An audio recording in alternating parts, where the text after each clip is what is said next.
കൊല്ലപ്പെട്ട 7 വയസ്സുകാരന്റെ സംസ്കാര ചടങ്ങിൽ സങ്കടൽ കടലായി തൊടുപുഴയിലെ 7 വയസ്സുകാരന്റെ ജന്മഗ്രാമം. കുരുന്നിന് അന്ത്യാഞ്ജലി അർപ്പിക്കാൻ നൂറുകണക്കിന് പേരാണ് സംസ്കാരം നടന്ന തൊടുപുഴയിലെ വീട്ടിലെത്തിയത്.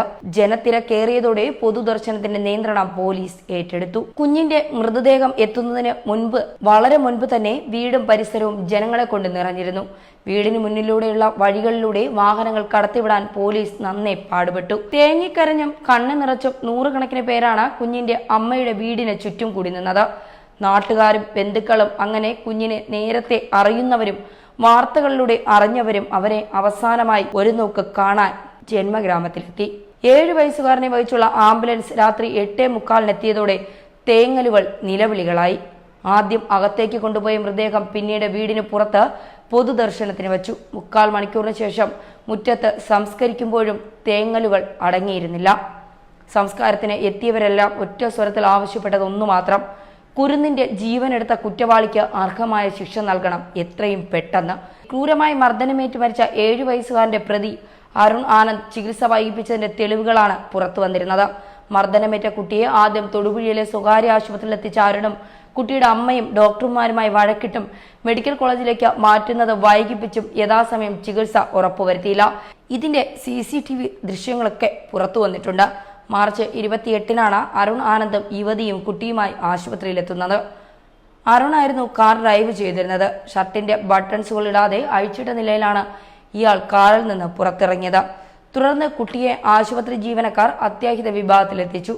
ഇതിനിടെ ഡോക്ടർമാരുമായും ജീവനക്കാരുമായി അരുൺ മനഃപൂർവ്വം വഴക്കിടുകയും ചെയ്തു. കുട്ടിയുടെ ആരോഗ്യനിലയെക്കുറിച്ച് അമ്മയെ ബോധ്യപ്പെടുത്താൻ ശ്രമിച്ചെങ്കിലും അവരും പരിഗണിച്ചില്ലെന്ന് ആശുപത്രി ജീവനക്കാർ പറയുന്നു. ഇതോടെയാണ് പോലീസിൽ വിവരമറിയിച്ചത്. പോലീസ് എത്തി കുട്ടിയെ മെഡിക്കൽ കോളേജിലേക്ക് കൊണ്ടുപോകാൻ ആവശ്യപ്പെട്ടെങ്കിലും അരുണും യുവതിയും ആംബുലൻസിൽ കയറാൻ മടി കാണിച്ചു. തുടർന്ന് പോലീസ് ഇടപെട്ടാണ് ഇരുവരെയും ആംബുലൻസിലേക്ക് കയറ്റിയത്.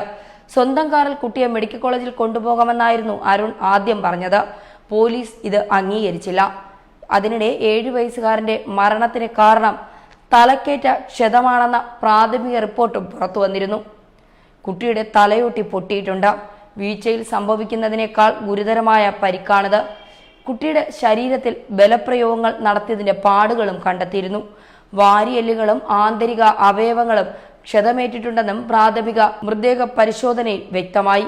അന്തിമ പോസ്റ്റ്മോർട്ടം റിപ്പോർട്ട് ലഭിച്ചാൽ മാത്രമേ ഇത് സംബന്ധിച്ച് വിശദമായ വിവരങ്ങൾ ലഭ്യമാകൂ. എന്തായാലും വേദനയുടെ ലോകത്തു നിന്ന് അവൻ യാത്രയായി അച്ഛന്റെ അടുത്തേക്ക്. അച്ഛനവിടെ സ്വർഗവാതിൽ തുറന്നിട്ട് അവനെ കാത്തിരിപ്പുണ്ട്. ഭൂമിയിൽ നിന്ന് അവൻ വരച്ച ചിത്രങ്ങൾക്കെല്ലാം അച്ഛൻ്റെ ഛായയായിരുന്നു. കണ്ണാടി വച്ച അച്ഛൻ. ആ അച്ഛൻ്റെ അടുത്തേക്കാണ് അവൻ യാത്രയായത്.